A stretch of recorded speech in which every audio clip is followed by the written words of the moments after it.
Hello అందరికీ, అందరూ ఎలా ఉన్నారు? నేనైతే ఇప్పుడు ఎగ్లెస్ ఓరియో కేక్ అయితే చేస్తున్నాను.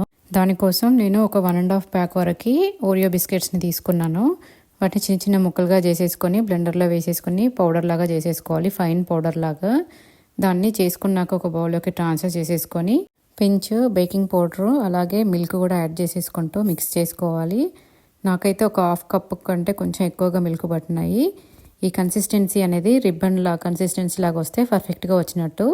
అంతవరకు మిల్క్ని యాడ్ చేసేసుకుంటూ మిక్స్ చేసేసుకోవాలి. నాకు ఇప్పుడు కరెక్ట్ కన్సిస్టెన్సీ వచ్చింది. 1/2 కప్ కంటే కొంచెం ఎక్కువ వేసిన తర్వాత నెక్స్ట్ అది కంటైనర్లోకి వేసేసుకొని ఓవెన్ని ముందే ప్రీ హీట్ చేసేసుకొని పెట్టేసుకున్నాను 180 degreesలో 10 minutes.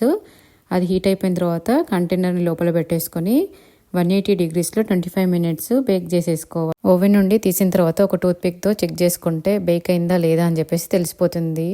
అంతే, చాలా సింపుల్గా చేసుకునే ఎగ్లెస్ ఓరియో కేక్ అయితే